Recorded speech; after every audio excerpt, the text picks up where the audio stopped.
and they will disarm. And if they don't disarm, we will disarm them. And it'll happen quickly and perhaps violently. In Israel, emotional reunions continuing for families of 20 surviving hostages after they were released.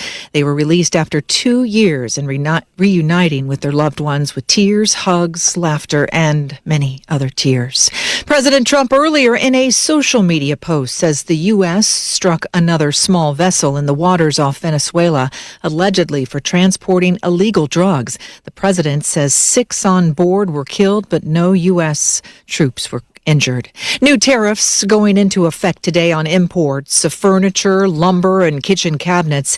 ABC's Elizabeth Schulze says consumers will be hit hardest, but trade groups are also reacting. We are already hearing home builders and the National Association of Home Builders kind of sound the alarm about this new set of tariffs. They put out a statement last week saying that these tariffs will create additional headwinds for an already challenged housing market by raising construction and renovation costs. So another notch in what could ultimately mean higher prices for builders and homeowners and consumers too. Fed Chair Jerome Powell in comments today says the board is keeping watch on both consumer spending along with the slowing labor market as the board weighs another interest rate cut. You're listening to ABC News. When you're hiring, have you ever felt like you're missing out on meeting truly great candidates for your roles? It seems impossible to find them, but they have to be out there somewhere, right? Well, they're not hard to find when you know where to go, and that place is ZipRecruiter. And right now, you can try ZipRecruiter for free at ZipRecruiter.com/free. ZipRecruiter helps 10 million people with their job search every day. And because these people are actively looking for jobs just like yours, it's easy to find the right person right away. In fact, 4 out of 5 employers who post on ZipRecruiter get a quality candidate within the first day. But if you're not using ZipRecruiter, you're missing out. So see what it's like when the impossible is easy. When you go to ZipRecruiter.com/free right now to try ZipRecruiter for free. Once again, that's ZipRecruiter.com/free. ZipRecruiter.com/free. Never miss out on great candidates with ZipRecruiter. One bright spot for consumers, gas prices are falling. For the first time in years, the average price of regular unleaded in the U.S. is expected to drop in the coming days below $3 a gallon and stay there for months. That would be the first time since the pandemic. Patrick DeHaan, head petroleum analyst at Gas Buddy, says it's a result of plunging global oil prices, people driving less in the winter, and cheaper winter blends of gas, and that will benefit drivers. We could see that stick around for much of the rest of the year. And some areas like Texas and Oklahoma are expected to soon see gas below $2 a gallon. Alex Stone, ABC News. Meta announced it's making some big changes to its Instagram teen accounts, which the company rolled out last year with new guardrails built in. The new moderation settings are modeled after movie ratings. For example, Instagram users under 18 will now only be exposed to the language and images you'd see in a PG-13 movie. Instagram's global director of public policy, Tara Hopkins. We will never get to a point where no teen will ever see a piece of content that they wouldn't expect to see in a PG-13 movie, but we really are striving for teens to be able to have an experience on Instagram that a parent would understand to be a PG-13 experience. Mike Dubusky, ABC News. Word today, Grammy-winning R&B artist D'Angelo has died. His family announcing his death. The singer-songwriter and musician known for his songs Brown Sugar and Untitled. How Does It Feel? D'Angelo was 51. I'm Michelle Franzen, ABC News. This is the Peninsula's Morning News. Todd Ortloff from the KONP News Center. Here's a look at what's happening on this Tuesday, October 14th. A major boost is on the way for the West End economy as Clallam County officials move forward on funding to support a new sawmilling operation at the Forks Industrial Park. During a work session yesterday, county commissioners learned that the Opportunity Fund Advisory Board is recommending approval of a $260,000 loan and a $675,000 grant for the city of Forks, both contingent on the city finalizing a lease with Riverside Forest Products USA. That company plans to develop a modern sawmill at the industrial park, creating as many as 100 family wage jobs over 2 phases. The Clallam County Economic Development Council is also getting $200,000 in state funds, that from the Governor's Economic Development Strategic Reserve Fund, to make key infrastructure improvements at the site. The funding's part of a statewide $700,000 investment package directed by the governor aimed at spurring job creation in key industries. Now, the new Forks facility will produce kiln-dried hemlock and green Douglas fir lumber, helping reduce transportation costs while supporting local logging and trucking operations. The project's combined local and state funding is designed to strengthen the timber sector, one of the region's cornerstone industries, and diversifying economic opportunities across the region. The governor's strategic reserve funds come from unclaimed lottery prize money and are targeted to projects that deliver significant capital investment and long-term job growth. A Sequim-based security company is at the center of the latest legal fight over Washington's new sales tax on services. Security Services Northwest filed suit in Thurston County Superior Court, asking a judge to delay the new tax on security services until January. The company argues the Department of Revenue rushed implementation and gave businesses little time to prepare. President Joe D'Amico calls the policy a direct tax on public safety, saying it makes protection more expensive for communities trying to stay safe. The law, Senate Bill 5814, signed in May by Governor Bob Ferguson, expands sales taxes to dozens of professional services, including security, IT, live events, and staffing. It's expected to bring in more than $2.6 billion over 4 years, with about $121 million from the security industry alone. The Department of Revenue says it's reviewing the lawsuit and has declined further comment. The Sequim Company's case is the second challenge to the new tax law. Comcast has already filed a separate suit over digital advertising taxes. Clallam 2 fire rescue crews quickly put out an outside fire Monday morning that sent a large column of black smoke over the Edgewood Drive area in West Port Angeles.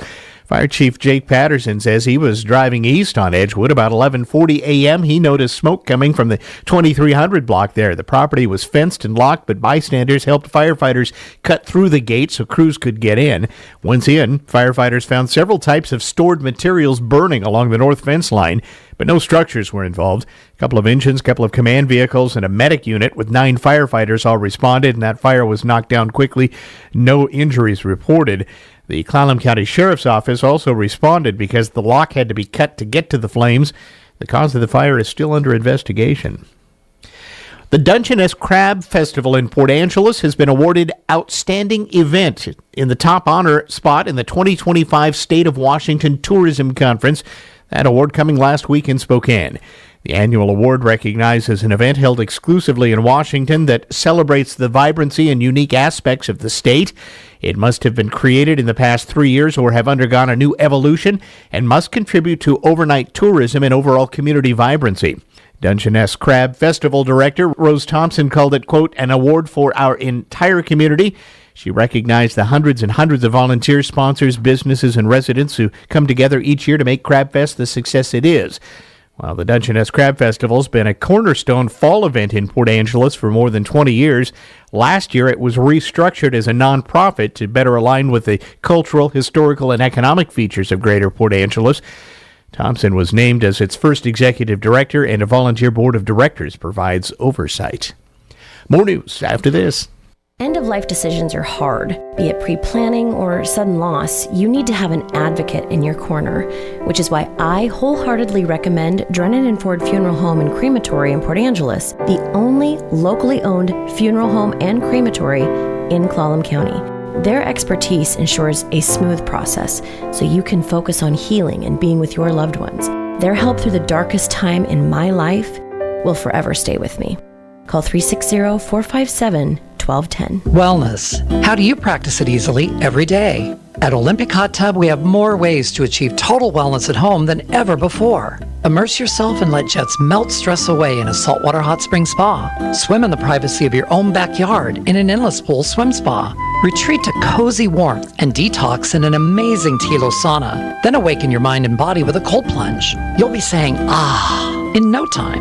Your path to wellness starts today at Olympic Hot Tub. Better you, better life. Ever drive by Jungle Jane's and Sequim and think, wow, those greenhouses are gorgeous?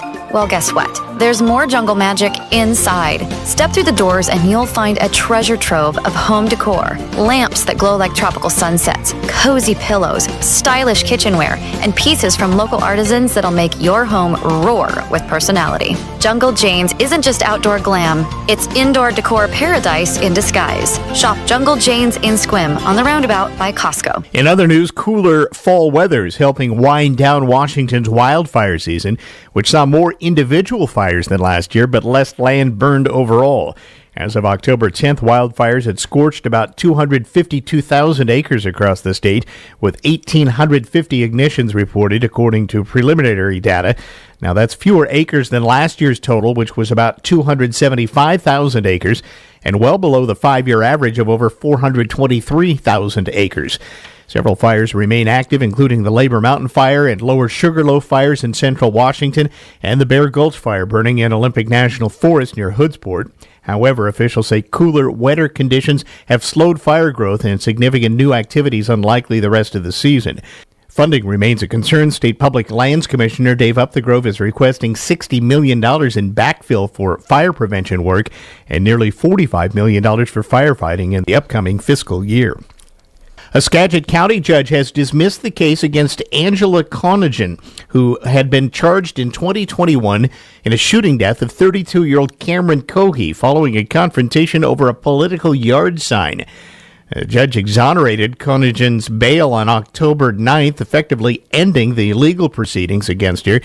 Her defense argued she acted lawfully in self-defense after Cohey allegedly attacked her husband outside their home. Skagit County Prosecuting Attorney's Office expressed disappointment with the ruling, calling it an inaccurate reflection of the facts of the law. The office plans to seek a review by the Court of Appeals. Now, the incident happened in February of 2021 when Cohey and her boyfriend reportedly stopped near Conaghan's property to confront a campaign sign supporting gubernatorial candidate Lauren Culp. A fight followed, during which Cohey was shot. Prosecutors contended that Conaghan fired after the conflict had de-escalated, but a jury earlier this year failed to reach a unanimous verdict. The judge's dismissal came after concerns about false testimony presented during the trial, which prosecutors attributed to a series of unintentional errors. This is Newsradio KONP. Home affordability? Yes, it does exist here on the peninsula with Mountain View Homes. Looking for a quality craftsmanship home at 40% less than stick-built? Call Mountain View Homes. We specialize in affordable homes with full-service land packages, dirt to turnkey, quality, beautiful, and an efficient manufactured home on the site of your choice. Mountain View Homes has 3 locations to serve you, including Carlsberg. Visit mtviewhomes.com. That's mtviewhomes.com. Medicare open enrollment is here. For a lot of people, it's still confusing.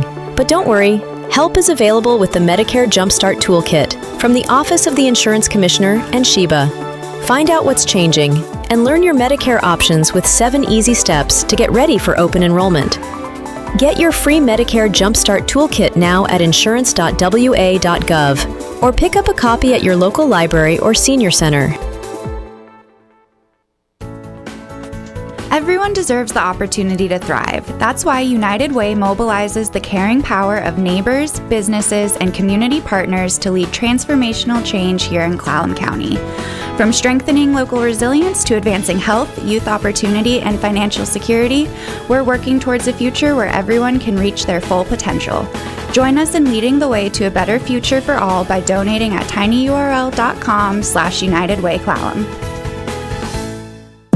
Here's your News Radio KONP forecast, brought to you by All Weather Heating and Cooling.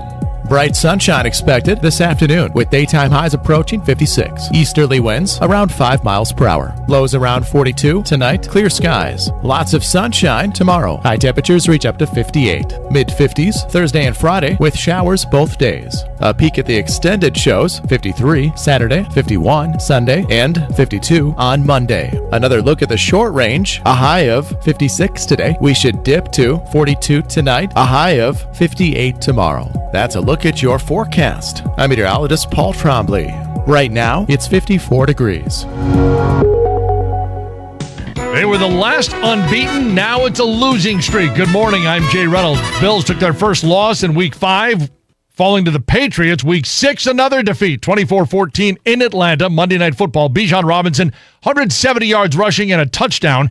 Last night's other matchup in the wet conditions in our nation's capital, Washington nursing a 2-point lead late in the fourth, fumbles the ball away on a slick handoff exchange. Bears recover, and with just a couple of ticks remaining on the clock. Spot down, kick up, Jake Moody from 38. It is gone! Time expires, and the Bears win their third in a row for the first time in 5 seasons. Off of Jake Moody. We haven't even met Jake Moody yet. ESPN 1000. He was cut by the Niners last month, activated off Chicago's practice squad yesterday.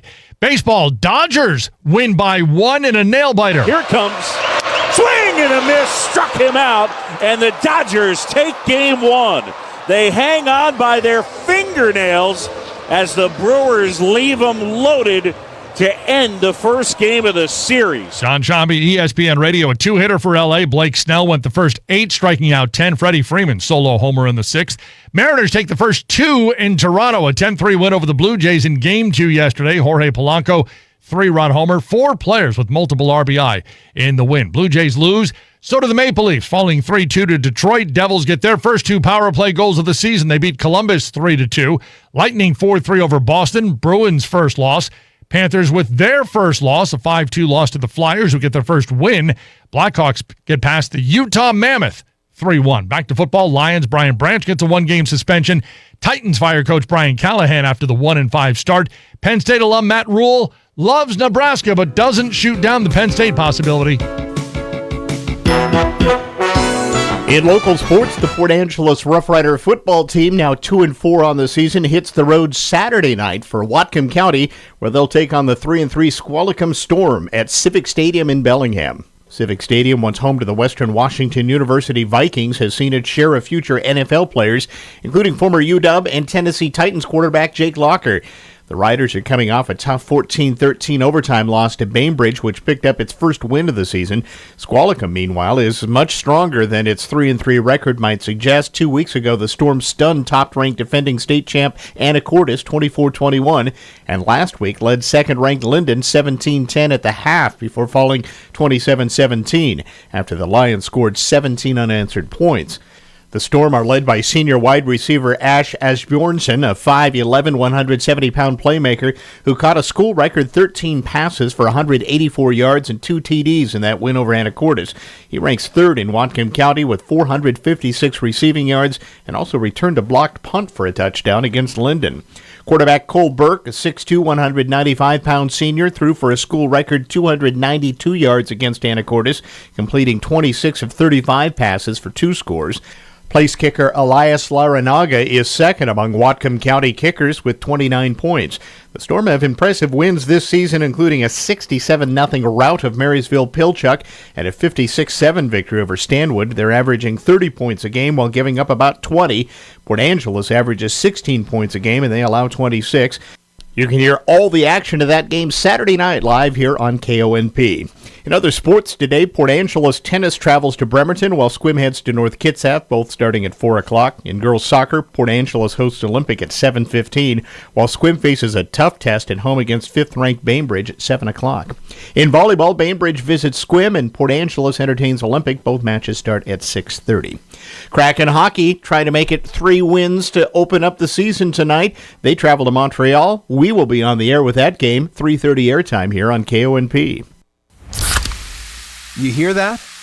That's the sound of Pepsi Zero Sugar, the better tasting, more refreshing Zero Sugar Cola. Listen to that endless pour. Pure refreshment. If it sounds this good, just imagine how it tastes. Oh yeah, so good. Pepsi Zero Sugar. Let your taste decide. This afternoon on the Todd Ortloff Show, it's the Hospital District 2 race position 1 for Olympic Medical Center with Anne-Marie Henninger and Gerald Steffens in our live candidate forum. Join us at 1 o'clock Monday through Thursday for the Todd Ortloff Show on KONP. Information to keep you engaged in your community with the people and organizations who keep it running. Sponsored by Dan Shappy, Farmers Insurance.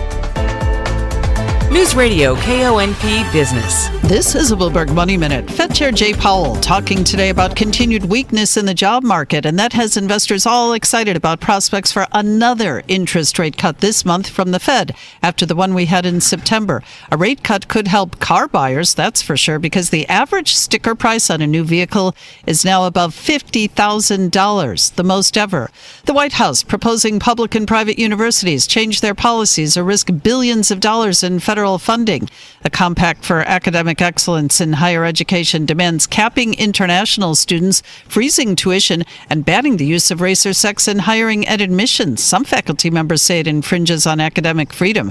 And Walmart teaming up with OpenAI to enable shoppers to browse and pursue its products on ChatGPT. You'll be able to shop Walmart's assortment directly on ChatGPT by clicking a buy button. The catalog will include apparel, entertainment, packaged food, and more. Denise Pellegrini, Bloomberg Radio.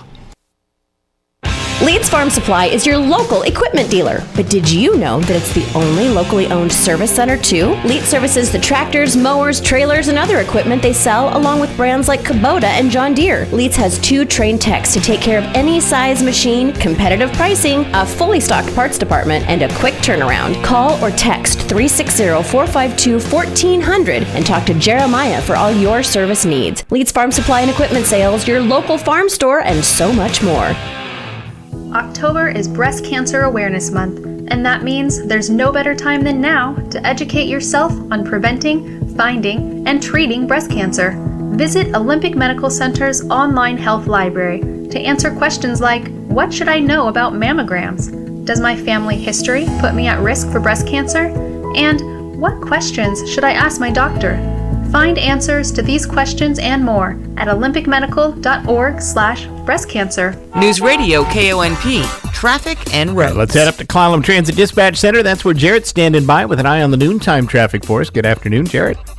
Good afternoon. Looks like some overall good traffic between Sequim and Port Angeles for this afternoon. We have some slow traffic going along Washington and Sequim. Also, a little bit of slowdown near Pearson Road as you head in to Port Angeles, all the way from Colonel's Way to Golf Course Road. Looks like it is starting to slow down there quite a bit, most likely to the construction going on there. Then heading out of town is pretty slow moving along Lincoln and 8th as well. Looks like some pretty heavy traffic along Lawrence and West Lawrence, and some alternating traffic at South Pine. As you head further west, it looks like there is some slow-moving traffic along the lake as well. Heading east, taking a look at the Hood Canal Bridge, it is open to traffic right now, and for ferry information, please go to WSDOT for live information. This is Jarrett for KONP. All right, thanks, Jarrett. We'll get another update from you in about a half hour. Just checking the latest on the ferries. No problems, looks like, on any of the Seattle runs right now. Everything on time. Going to be sunny the rest of the day today. Mid to upper 50s about all we'll get today for the high. Clear and cool tonight. Lows in the upper 30s to mid 40s. Sunny again tomorrow, and your high should be right around 60 degrees on Wednesday. Right now out there, we've got clear sunny conditions across the North Olympic Peninsula. Down in the east end, Port Townsend's got 52. Out west at Forks, they're at 63. Yeah, it's 54 right now in Sequim, and 54 and sunny here in Port Angeles out at Fairchild Airport at last check. From ABC News Tech Trends, YouTube is by some metrics the largest streaming platform in the world. And in the last year, the company has been rolling out more and more artificial intelligence features. Most are aimed at content creators who can use the tech to translate their videos from one language to another, or to summarize how a video is performing and make recommendations about how to maximize views. Different creators are going to choose different tools. CEO Neil Mohan says YouTube labels AI-generated content, but those warnings won't always always be embedded into the video itself. The company's AI push has raised concerns about the potential for the technology to be misused. We are a platform that stands for freedom of expression, freedom of speech. Lots and lots of different opinions exist on YouTube every day. We also have very clear community guidelines about what is allowed on our platform, and we're trying to be as transparent about that as possible. And all of that will apply to video content, whether it's created with AI or not. With Tech Trends, I'm Mike Dubusky, ABC News. A Better Life with Dr. Sanjay Gupta. In some social media feeds, face yoga is all the rage. I know, it sounds made up, but can it really work?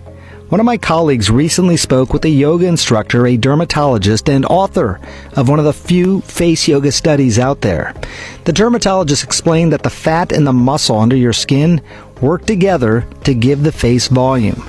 But over time, as we age, or if we don't use those muscles, maybe because of Botox, they can atrophy and become smaller.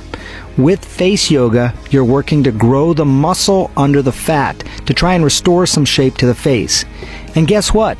A small study out of Northwestern University found it did make a difference. A small difference, but noticeable, especially in the cheeks.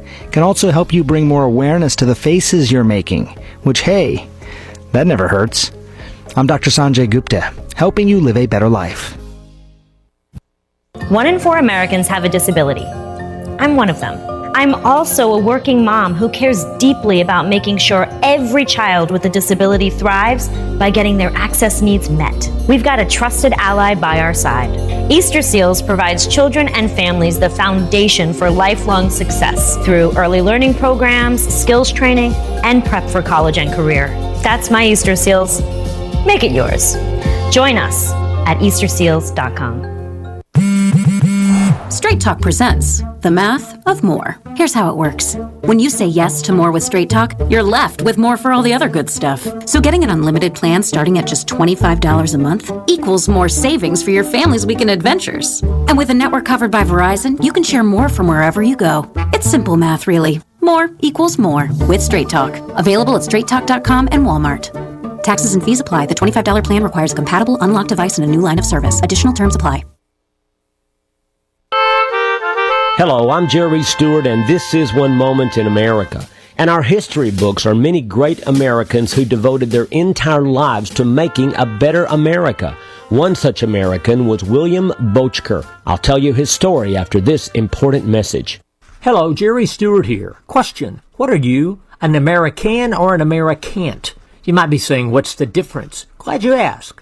An American is someone who sees a problem in our nation, and rather than running from the problem, you stay. And you say, I can fix the problem. And you do, helping to make our great America even greater. And an Americant? Pretty simple, pretty sad. You say, there's a problem. You don't have a solution. You don't even try to make a solution. And that is being an Americant. And we don't need any more Americans, but more Americans. Do yourself a big favor. Go to our website at www.jerrystewartusa.com and join our American Club by subscribing. And when you do, we'll send you an official American certificate to hang up and show to all that you're an American. So go to www.jerrystewartusa.com and join now. See you there. William Bochker was a minister and public speaker who worked hard in our early 20th century to make a better nation for us. In 1916, he published a pamphlet entitled The 10 Cannots. These 10 cannots were originally believed to be authored by Abraham Lincoln, but not so. A few of these 10 cannots: you cannot strengthen the weak by weakening the strong. You cannot help people by doing for them what they can and should do for themselves. Now, that's only 2 of the 10 cannots by William Bochker. Want to read them all? Go to onemomentinamerica.com. I'm Jerry Stewart, and that was One Moment in America. Hi, this is John Holm, president of Tri-State Roofing, your local and family-owned company. If you're interested in a metal roof, prices are going up across the country, but we receive volume discounts through the manufacturer, and we pass that savings on to you. Act now and call 360-208-2222. Financing is available. Tri-State Tri-State Roofing, we got you covered. When I was a kid, I always looked forward to harvest time every year for fresh apples and delicious cider. This is Dale from Wilder Auto, and I would like to invite you to come harvest a great selection of end-of-year super specials. The time is right for great savings, and with over 100 lenders, hefty rebates and lease incentives, and some of the best brands on the planet, why would you go anywhere else? For best selection, stop by today or 24/7 at wilderauto.com.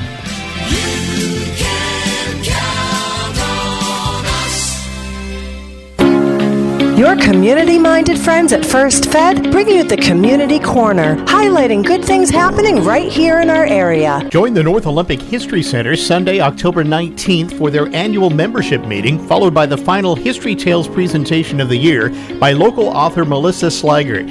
The October 19th meeting will include updates from the executive director and board president, displays from 2025 exhibits, along with some light snacks and refreshments. The North Olympic History Center membership meeting begins at noon at the Black Diamond Community Center and is open to anyone interested in learning more about your county's historical society. And Serenity House of Clallam County will launch their fall fundraiser and capital campaign with the fall fundraiser event at Field Hall November 7th. Purchase individual tickets or step up for a corporate sponsorship. Go to serenityhouseclallam.org for tickets and info on the fundraising campaign. Community Corner, presented by First Fed.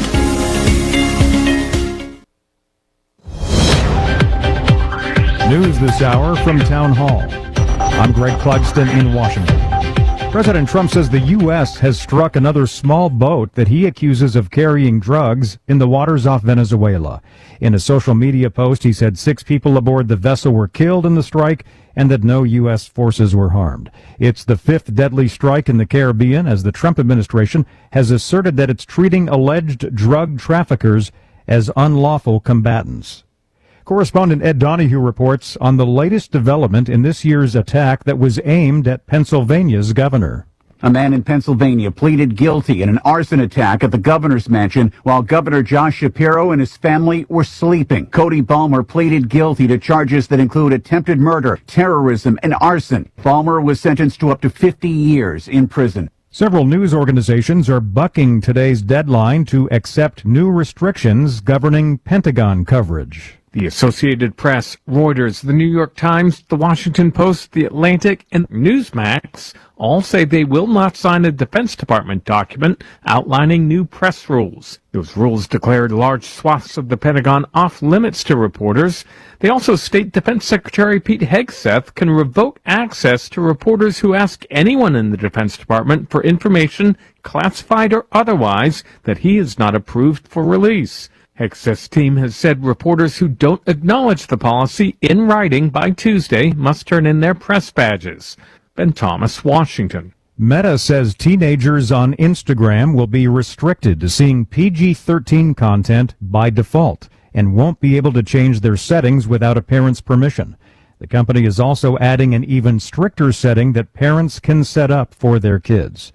On Wall Street, stocks have rebounded from session lows. More at townhall.com. Just hearing the word IRS can make people break out in a cold sweat. No one wants to deal with the IRS, and now you don't have to. The good news is Legal Tax Defense has been successfully negotiating with the IRS for more than 15 years. It doesn't matter how much you owe, whether it's $5,000 or $5 million. You deserve the best in the business on your side, and that is Legal Tax Defense. Even if you're working with someone else and just want a second opinion, there is no cost or obligation to call. They can prevent levies, liens, wage garnishments, even file back tax returns. And the best news about Legal Tax Defense is they won't take your case unless they know they will reduce or eliminate your tax debt. Call Legal Tax Defense right now for a free, no-risk consultation. 800-292-7875. 800-292-7875. You have nothing to lose but everything to gain. 800-292-7875. The Supreme Court has declined an appeal by Alex Jones in the Sandy Hook shooting case. Conspiracy theorist Alex Jones will not get a chance to go before the Supreme Court and appeal the $1.4 billion judgment against him over his description of the 2012 Sandy Hook Elementary School shooting in Connecticut as a hoax. 20 first graders and 6 educators were killed. The InfoWars host argued a Connecticut judge was wrong to find him liable for defamation and infliction of emotional distress without holding a trial over allegations by victims' relatives. Jones's lawyers told the justices the plaintiffs have no possible hope of collecting the entire judgment following Jones's bankruptcy. I'm Julie Walker. Tropical storm Lorenzo has weakened as it churns in the central tropical Atlantic. Forecasters say it does not threaten land. News and analysis at townhall.com. There's fresh evidence that artificial intelligence is working its way into every corner of American life, including the world of pro sports. Injuries are a big part of the NFL, and staying healthy can make or break a season. Now, the league has partnered with Amazon Web Services to use technology, including AI, to predict and prevent injuries. The digital athlete tool collects data from all 32 teams to help manage players' health. The tool has been available for 3 seasons now. It's being praised for its comprehensive data, which also helps to improve equipment to reduce concussions. Rich Thomason, Washington. California will become the first state in the nation requiring restaurants to list major food allergens on menus, starting next year under a new law. They will have to disclose ingredients, including milk, eggs, shellfish, and tree nuts. It applies to businesses with at least 20 locations. More at townhall.com. This is the Newsradio KONP Noon Report. Todd Ortloff from the KONP News Center. Here's a look at what's happening on this Tuesday, October 14th. A major boost is on the way for the West End economy as Clallam County officials move forward on funding to support a new sawmilling operation at the Forks Industrial Park. During a work session yesterday, county commissioners learned that the Opportunity Fund Advisory Board is recommending approval of a $260,000 loan and a $675,000 grant for the city of Forks, both contingent on the city finalizing a lease with Riverside Forest Products USA. That company plans to develop a modern sawmill at the industrial park, creating as many as 100 family wage jobs over 2 phases. The Clallam County Economic Development Council is also getting $200,000 in state funds, that from the Governor's Economic Development Strategic Reserve Fund, to make key infrastructure improvements at the site. The funding's part of a statewide $700,000 investment package directed by the governor aimed at spurring job creation in key industries. Now, the new Forks facility will produce kiln-dried hemlock and green Douglas fir lumber, helping reduce transportation costs while supporting local logging and trucking operations. The project's combined local and state funding is designed to strengthen the timber sector, one of the region's cornerstone industries, and diversifying economic opportunities across the region. The governor's strategic reserve funds come from unclaimed lottery prize money and are targeted to projects that deliver significant capital investment and long-term job growth. A Sequim-based security company is at the center of the latest legal fight over Washington's new sales tax on services. Security Services Northwest filed suit in Thurston County Superior Court, asking a judge to delay the new tax on security services until January. The company argues the Department of Revenue rushed implementation and gave businesses little time to prepare. President Joe D'Amico calls the policy a direct tax on public safety, saying it makes protection more expensive for communities trying to stay safe. The law, Senate Bill 5814, signed in May by Governor Bob Ferguson, expands sales taxes to dozens of professional services, including security, IT, live events, and staffing. It's expected to bring in more than $2.6 billion over 4 years, with about $121 million from the security industry alone. The Department of Revenue says it's reviewing the lawsuit and has declined further comment. The Sequim Company's case is the second challenge to the new tax law. Comcast has already filed a separate suit over digital advertising taxes. Clallam 2 fire rescue crews quickly put out an outside fire Monday morning that sent a large column of black smoke over the Edgewood Drive area in West Port Angeles. Fire Chief Jake Patterson says he was driving east on Edgewood about 11:40 a.m. He noticed smoke coming from the 2300 block there. The property was fenced and locked, but bystanders helped firefighters cut through the gate so crews could get in. Once in, firefighters found several types of stored materials burning along the north fence line, but no structures were involved. A couple of engines, a couple of command vehicles, and a medic unit with 9 firefighters all responded, and that fire was knocked down quickly. No injuries reported. The Clallam County Sheriff's Office also responded because the lock had to be cut to get to the flames. The cause of the fire is still under investigation.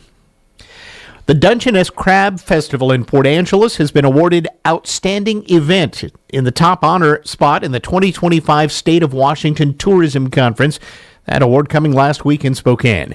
The annual award recognizes an event held exclusively in Washington that celebrates the vibrancy and unique aspects of the state.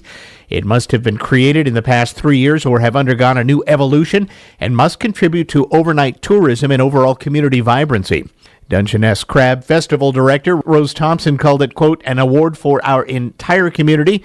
She recognized the hundreds and hundreds of volunteers, sponsors, businesses, and residents who come together each year to make Crab Fest the success it is.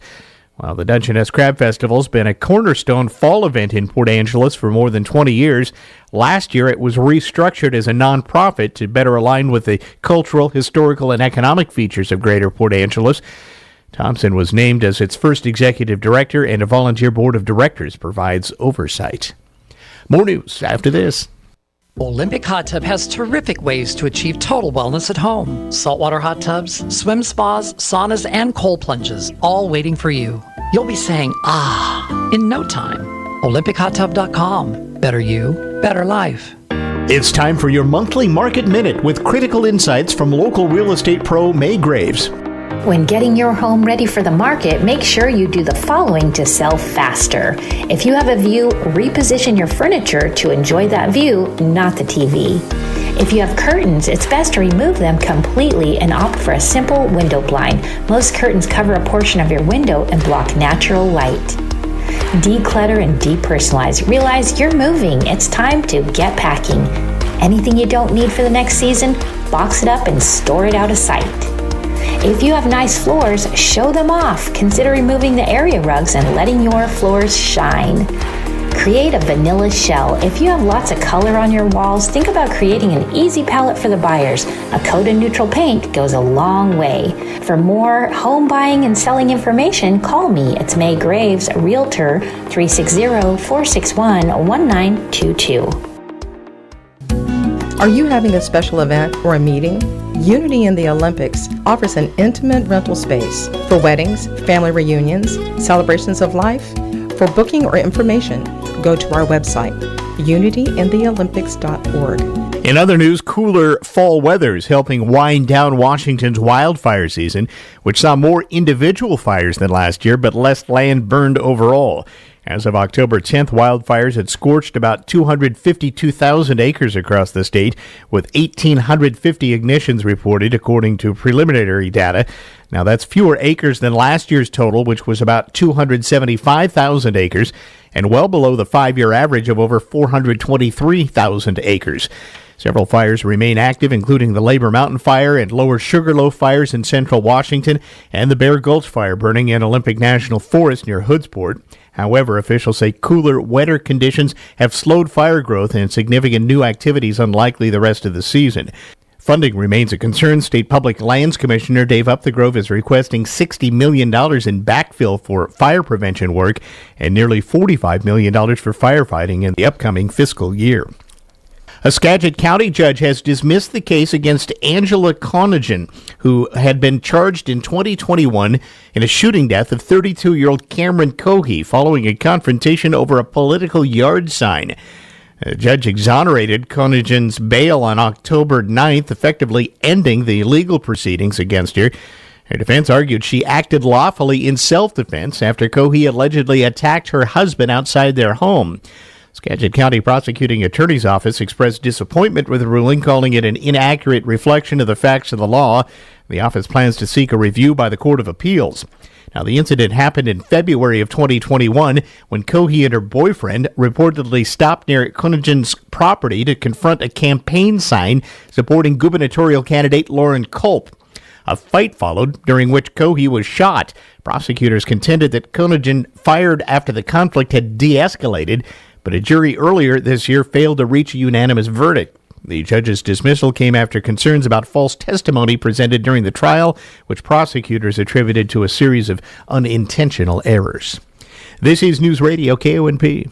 The Olympic Peninsula Fungi Festival is back October 18th and 19th at the Clallam County Fairgrounds in Port Angeles. Whether you're a mushroom enthusiast or just curious, there's something for everyone. You're also invited to kick off your fungi-filled weekend with our Friday keynote dinner, October 17th, with an exquisite culinary experience crafted by local chefs and paired with our keynote speaker, Langdon Cook. Don't miss this unique opportunity to celebrate the wonders of mushrooms, featuring lectures, hands-on workshops, guided forays, and more all weekend long. The Olympic Peninsula Fungi Festival is guaranteed to inspire something new. Experience the magic of fungi at the Olympic Peninsula Fungi Festival, October 18th and 19th, with free access at the Clallam County Fairgrounds. Get tickets at opfungifestival.com. In 1959, Mount Pleasant IGS opened their doors. The newest neighborhood gas and grocery quickly became the one-stop shop for many. Mount Pleasant IGS is still a favorite. Times may have changed, like 25-cent a gallon gas and 20-cent loaves of bread, but the same hometown country store feel is still there, and their customer service is still top priority. From snacks, drinks, and fresh produce to automotive needs, electrical supplies, and fishing bait, Mount Pleasant IGS is still your one-stop shop. Here's your Newsradio KONP forecast, brought to you by All Weather Heating and Cooling. Bright sunshine expected this afternoon with daytime highs approaching 56. Easterly winds around 5 miles per hour. Lows around 42. Tonight, clear skies. Lots of sunshine tomorrow. High temperatures reach up to 58. Mid-50s Thursday and Friday with showers both days. A peek at the extended shows, 53 Saturday, 51 Sunday, and 52 on Monday. Another look at the short range, a high of 56 today. We should dip to 42 tonight, a high of 58 tomorrow. That's a look at your forecast. I'm meteorologist Paul Trombley. Right now, it's 54 degrees. Baseball League Championship Series ALCS Game 2. The Mariners blasted the Blue Jays 10-3 to take both games in Toronto. Julio Rodriguez with a 3-run homer in the first inning. It's very exciting, but we still got 2 wins. We still got to go back home now and lock in for Game 3. Jorge Polanco added a 3-run shot in the 5th, and Josh Naylor a 2-run tater in the 7th, while the bullpen put up 6 scoreless innings. The series moves to Seattle tomorrow for Games 3, 4, and maybe 5. Game 1 of the NLCS, the defending World Series champion Dodgers shaded the Brewers 2-1. Blake Snell, 8 scoreless innings of 1 hit ball with 10 strikeouts. I feel like the whole postseason, I've been pretty locked in, pretty consistent. So different outings, but yeah, it was just 8 innings, went deeper, but last 3 it felt really good. But his bullpen gave him the vapors. Roki Sasaki, who had allowed just 1 base runner in 4 postseason games, gave up 2 walks and a double to make it a 1-run game in the 9th. And Blake Trinan walked a man to load the bases before striking out Bryce Terang to end it. Game 2 in Milwaukee tonight. NFL Week 6 wrapped up with 2 games last night. The Falcons barreled over the Bills 24-14. Bijan Robinson with an 81-yard TD scamper, while the Bears clipped the Commanders 25-24. Jaden Daniels fired 3 touchdown passes for DC, but fumbled with 3 minutes left, just enough time for Chicago to set up Jake Moody for a last-second field goal. Hockey, the Avalanche blunted the Sabres. Colorado with the best record on the young season in the NHL, while Buffalo is winless in 3 tries. Jets over the Islanders, New York 0-3 as well. Flyers flew past the Panthers. That's Florida's first L as they go for a Stanley Cup three-peat. Lightning handed the Bruins their first loss of the year. That's Tuesday Sports. Port Angeles is a special place, rich in beauty, history, and heart, and no one knows it better than my daughter, Latricia Suggs. Hi, this is Latricia Suggs, and I'm running for Port Angeles City Council, Position 1. She's lived here for over 50 years, graduated from Port Angeles High School, and became the first Native American to serve on City Council. I believe in a Port Angeles where we take care of each other, where everyone's dignity and voice are respected. Vote Latricia Suggs for Port Angeles City Council. Paid for by the committee ready to elect Latricia Suggs. Own a septic system? Have questions about how to take care of your system? Attend Septic 101, a free class put on by Clallam County Environmental Health. Classes provide homeowners with septic system maintenance information. Classes are limited in seating, so sign up now. The class will be held at the Vern Burton Center from 5:30 till 7:45 p.m., Thursday, October 23rd. Visit clallamcountywa.gov/septic to register or call 417-2258. Classes are free. Hey everyone, it's Leslie Robertson from the Port Angeles Chamber of Commerce. Are you looking for a new job, a better job, or just ready for something new? Come to the Clallam County Job Fair at Vern Burton Community Center Wednesday, October 15th from 10 a.m. to 1 p.m. This is your chance to meet local employers face-to-face, have real conversations, and make the kind of connections you simply cannot make online. Bring your resume, your questions, and an open mind. Whether you're just starting out, switching fields, or aiming for the next step, this is the place to be. Discover open jobs across multiple industries and find your place on a great team right here at home. And we still have room for more vendors. For more information, visit portangeles.org. Once again, that's Clallam County Job Fair at Vern Burton Community Center, Wednesday, October 15th from 10 a.m. to 1 p.m. Newsradio KONP Business. This is a Bloomberg Money Minute. The Dow gaining on signs the U.S. and China will go through with a high-level meeting despite recent trade frictions. And this is winning more attention for the tactic of buying the dips when trade worries spark a stock sell-off. Traders are calling this tactic the taco trade. It's an acronym, they say, for Trump always chickens out when it comes to trade standoffs. The traders say President Trump tends to stake out extreme positions in trade talks as a negotiating tactic, but then backpedal to a less drastic stance. Fed Chair Jay Powell talking today about continued weakness in the labor market, also giving stocks a boost. It's triggering hope for a new interest rate cut from the Fed this month.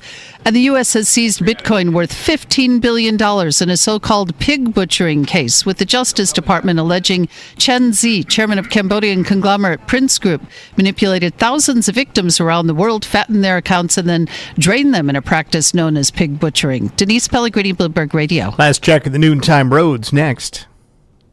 Save big right now at Angelus Furniture. And when I say big, I mean truckload big. The Serta Truckload Sale is going on now. Check out a Serta Perfect Sleeper Blue Lagoon Firm Queen for only $679. Upgrade to a Serta iComfort Aspire Medium Queen for only $19.99. And take it a step further with the new adjustable bed base. A queen size starts at only $599. And right now, get 0% financing for 12 months OAC. See the Serta experts today, only at Angelus Furniture. At McCrory Carpet One, they sell more than just carpet. If you walk on it, they carry it. Hardwood, laminate, vinyl, tiles, stone, and more. Plus, experience their award-winning installation service on everything they sell.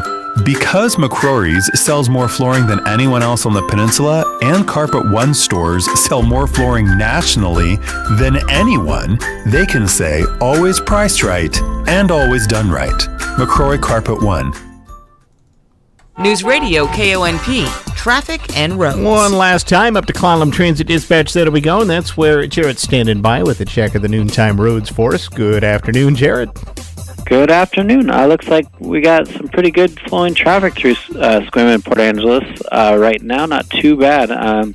Got some pretty heavy traffic in Sequim along Washington, also along Sequim Avenue there. Heading towards Port Angeles, looks like it is flowing all the way good until you come up to Colonel's Way, and then you got your slowing down for the construction area near Pioneer. That will be some alternating one-way traffic. Along Lincoln Street, a little bit of traffic near 8th as well, Lincoln and 8th. Alternating traffic, it looks like it's flowing better now for the construction at South Pine and Tumwater.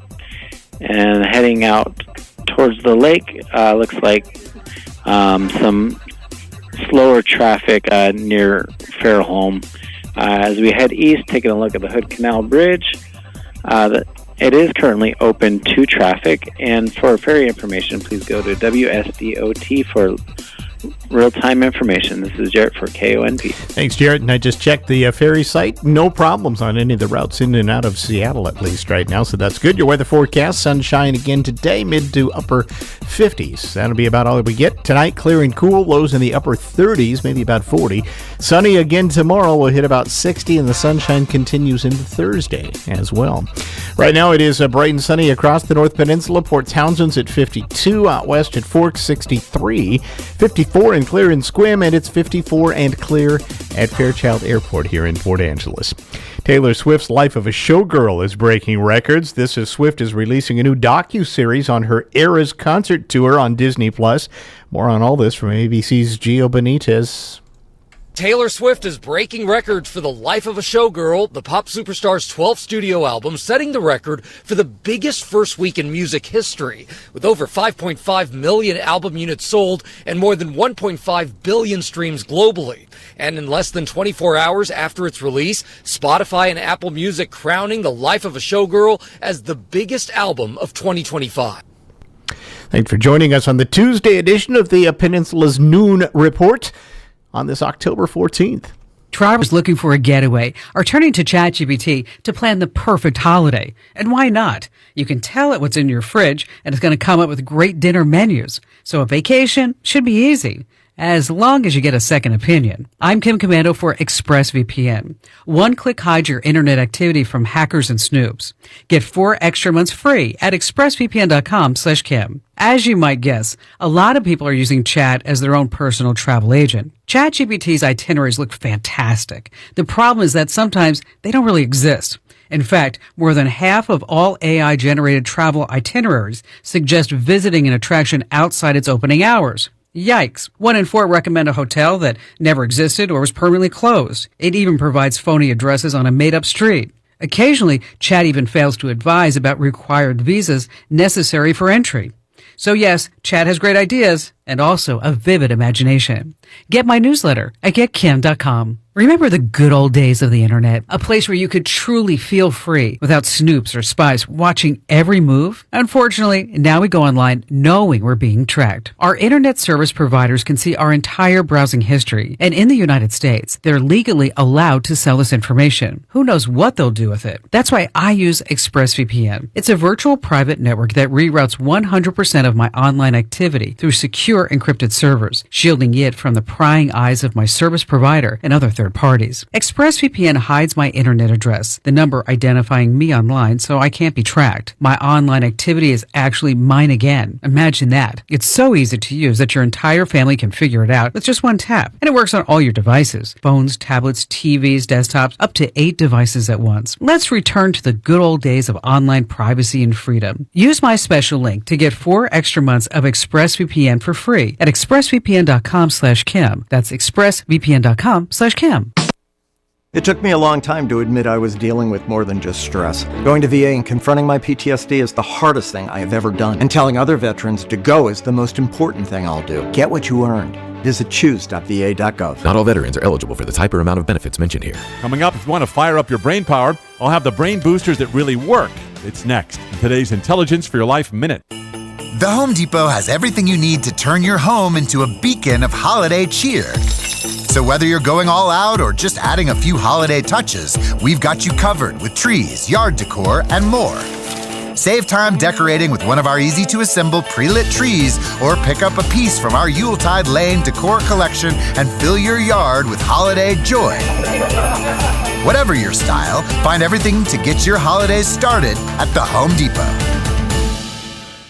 If you want to increase your brain power, here are a few things to try. They come from the Duke University Neurocognition Program, which looked at dozens of purported memory boosters to figure out which ones really work. The first one is something you probably already do every day. Get a dose of caffeinated coffee. The Duke researchers found that a shot of espresso before an important meeting can help people absorb key facts better. What else works to improve brain power? Intermittent fasting, one of my favorites. It's like the opposite of a food coma. Instead, fasting releases a specific brain chemical that protects the memory. I'm always fasting before I do a concert. And one more brain booster, playing music and singing. Learning to play music means you have to develop eye-hand-mind coordination. And when you add singing to the mix, that involves different neural pathways than just speaking words. The more neural pathways you use, the more agile your brain your mind becomes. I'm John Tesh with today's Intelligence for Your Life Minute. This afternoon on the Todd Ortloff Show, it's the Hospital District 2 race position 1 for Olympic Medical Center with Anne-Marie Henninger and Gerald Steffens in our live candidate forum. Join us at 1 o'clock Monday through Thursday for the Todd Ortloff Show on KONP. Information to keep you engaged in your community with the people and organizations who keep it running. Sponsored by Dan Shappy, Farmers Insurance. More acres and more chores mean you have more ground to cover in a day. The all-new Bobcat utility tractors are built for it. With 3 models that feature open operating stations or fully enclosed cabs and up to 73 horsepower, plus a Category 2 3-point hitch for heavy implement work, these job-hungry machines take your capability to the next level. Stop into Brim Tractor in Carlsberg to find out about new Bobcat utility tractors. Newsradio KONP Port Angeles Squim, serving the Olympic Peninsula now for 80 years. A Radio Pacific station. From ABC News, I'm Michelle Franzen. At the White House, President Trump says the next phase of the U.S. peace plan, including Hamas laying down its weapons, will happen. ABC's Karen Travers has more. President Trump issuing a stark warning to Hamas, telling me at the White House Tuesday. And if they don't disarm, we will disarm them. And it'll happen quickly and perhaps violently. The president said Hamas knows he is, quote, not playing games. I asked what deadline he would put on the group before taking action. He said, quote, a reasonable period of time. Karen Travers, ABC News, the White House. Tensions remain high a day after the release of all 20 living hostages. The Red Cross and IDF say they've received 4 more deceased hostages today, with the bodies of 20 hostages killed in Gaza still not located. The 4 bodies handed over to Israeli forces yesterday were all identified today. 5 Palestinians were killed today, the IDF says, after crossing the ceasefire line in Gaza. The Senate returned today, and Republicans are expected to force another vote on a clean bill trying to end the government shutdown. ABC's Jay O'Brien says lawmakers don't appear any closer to a compromise on restoring health care benefits, leaving furloughed workers in the lurch. The government has been shut down for 2 weeks now. Federal employees got their last paycheck with any kind of money in it last week. Any further paychecks will not come unless the government is reopened. And remember, there are about 750,000 furloughed federal workers. They're told not to show up to work. And then there are other federal workers that are deemed essential, TSA agents, air traffic controllers, etc., that are being told to show up to work but not being paid. A ceremony this next hour will take place at the White House. President Trump will posthumously award conservative activist Charlie Kirk with the Presidential Medal of Freedom. It comes after Kirk was fatally shot last month at a college event in Utah. Kirk's birthday is today. He would have turned 32. You're listening to ABC News. You're listening to Leaf Filter Radio, and the guru of gutter protection himself, Chris Coonahan, is here to take your most pressing leaf-related questions. Hey, everybody, Chris here. I understand we have Ron on the line. Ron, where are you calling from? Uh-oh. Ron, are you calling from a ladder? Well, I was. I wanted to ask Chris what I need to do to get my gutters ready to have Leaf Filter installed. Oh, Ron, you don't have to do anything. A Leaf Filter Trusted Pro will come out and clean out your gutters, realign and seal your gutters, and install Leaf Filter, America's #1 gutter protection system. So I didn't need to get on this ladder? Ron, Leaf Filter Trusted Pros are in your neighborhood and ready to help. Just visit leaffilter.com/deal to schedule your free gutter inspection and get up to 30% off. Thank goodness. What was that site? To get this special radio offer, go to leaffilter.com/deal for your free gutter inspection today and get up to 30% off. That's leaffilter.com/deal for up to 30% off. leaffilter.com/deal. See representative for warranty details. Pennsylvania today, Corey Balmer, the defendant who drove to Pennsylvania to carry out a firebomb attack at the governor's mansion during Passover, pleaded guilty to aggravated arson charges and attempted murder. The judge sentenced Balmer to a prison term between 25 and 50 years. Prosecutors released never-before-seen video of the April 13th attack hours after Governor Josh Shapiro and his family hosted a Passover dinner. It shows Balmer breaking a window to the residence and throwing a Molotov-style cocktail inside. No one was injured, but Governor Shapiro says the intent to harm was evident. It's especially hard to know that he tried to burn our family to death while we slept. A new review of popular protein powders by Consumer Reports, finding that there's also high levels of lead. Here's ABC's Chuck Sievertson. Of the 23 protein powders and shakes, Consumer Reports says it recently analyzed more than two-thirds had more lead in a single serving than what its experts say is safe to consume in a day, some by more than 10 times. Unlike drugs, the FDA doesn't review, approve, or test supplements like protein powders before they're sold. Federal regulations also don't generally require supplement makers to prove their products are safe. The Supreme Court today rejected an appeal from conservative commentator and conspiracy theorist Alex Jones, who was ordered to pay $1.4 billion in damages to the families of victims of the 2012 shooting at Sandy Hook Elementary School after calling the shooting a hoax. Michelle Franzen, ABC News. Hey everyone, it's Betsy Sue from Airport Garden Center. I wanted to let everyone know that our biggest sale of the year has started. Each week throughout the month of October, certain plants in that category will be 40% off. Outdoor glazed pottery and wood trellises will be 20% off all month long. You don't want to miss these savings. Pat and our knowledgeable staff will be here with any questions you have. We can't wait to see you. Fall brings cooler temperatures, which means less stress on grassy areas. That means now is the perfect time to plant grass seed. We carry a wide variety of seeds specifically meant for our area, as well as organic lawn fertilizers that are kid and pet friendly. Help your lawn transition to its resting phase by mulching your lawn with G&B Soil Building Conditioner. Buy 3 bags and get the 4th bag free until the end of the month. Come visit us for any questions and we'll set you up for success. Remember, come see us at Airport Garden Center on Edgewood Drive. KONP News brought to you by RE/MAX Evergreen Real Estate. Outstanding agents, outstanding results. 457-6600. A major boost on the way for the West End economy as Clallam County officials move forward on helping fund to support a new sawmill operation at the Forks Industrial Park. In a work session yesterday, county commissioners learned that the Opportunity Fund Advisory Board is recommending approval of a $260,000 loan and a $675,000 grant for the city of Forks, both contingent on the city finalizing a lease with Riverside Forest Products USA. The company plans to develop a modern sawmill at the industrial park there, employing some 100 people. The Clallam County Economic Development Council is also getting $200,000 in state funds from the Governor's Economic Development Strategic Reserve Fund. That will be used to make key infrastructure improvements at the mill site. Here's your News Radio KONP forecast, brought to you by Olympic Game Farm. Ample sunshine expected this afternoon, with daytime highs approaching 56. Winds out of the east around 5 miles per hour. Clear skies again tonight. Lows level off around 42. Mainly clear tomorrow. Daytime highs approaching 58.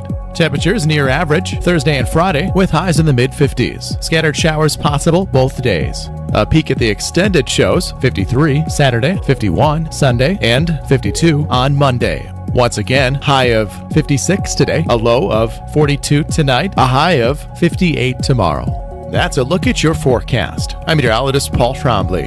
Currently 55.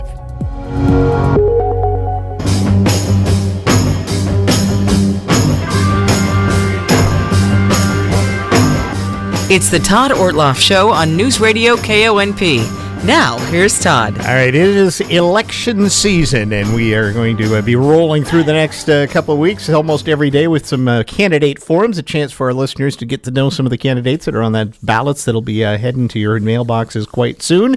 And today, it's one of the Olympic Medical Center commission positions, and we welcome to the studio the incumbent Anne-Marie Hanninger and Jerry Steffens, who's challenging. Thanks, both of you, for coming in for a bit today to get to know you with our listeners on the radio. I appreciate it.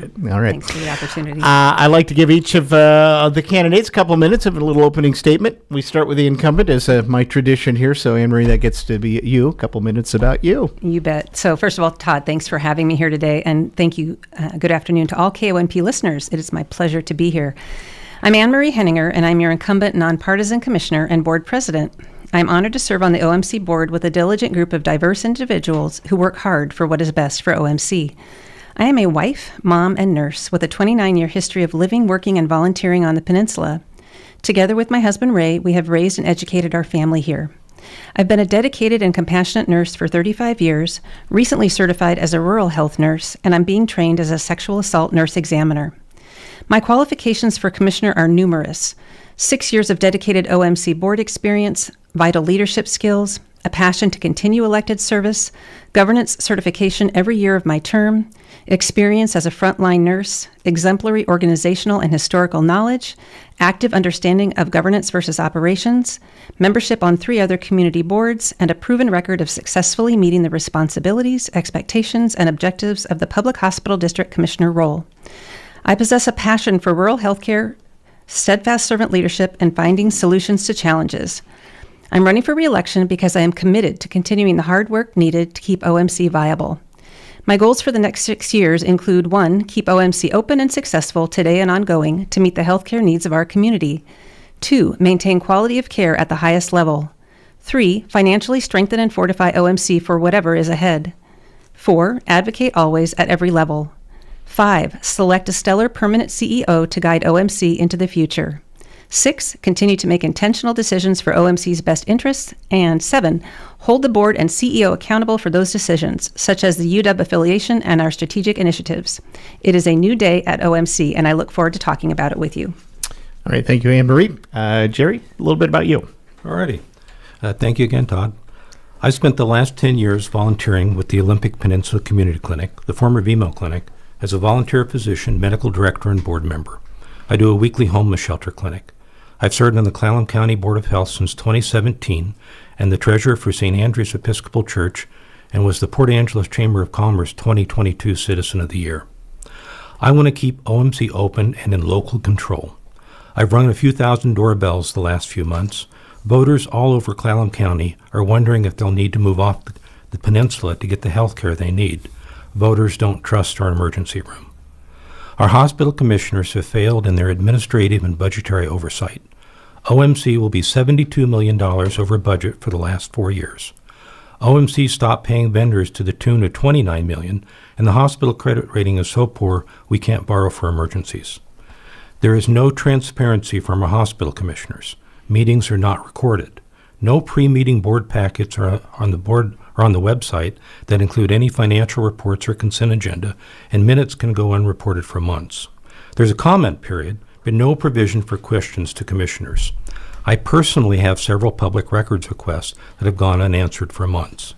The PDN notes the same for their request for CMS Medicare Deficiencies Report in the latest weekend edition.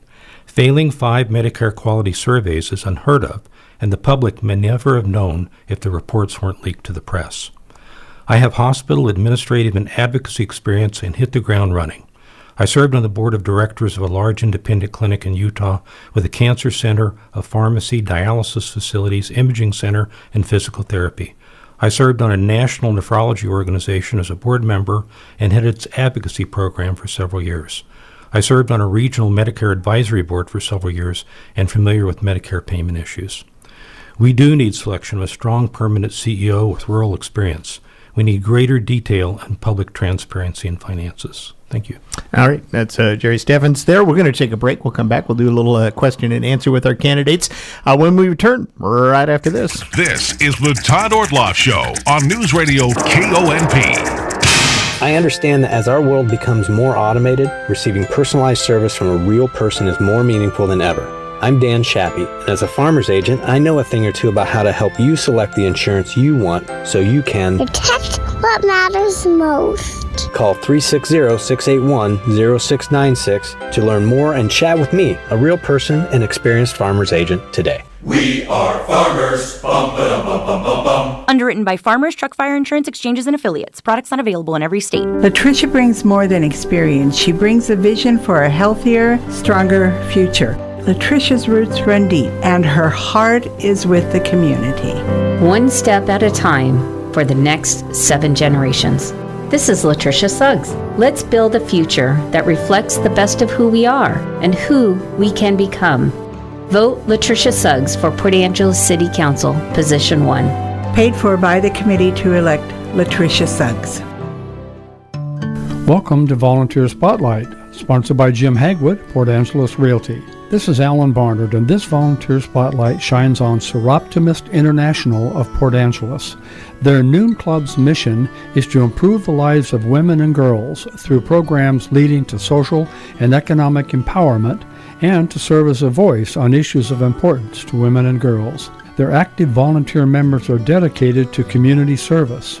through active support and financial support of many civic projects and groups. When women help other women, amazing things happen, breathing life into many education and empowerment programs.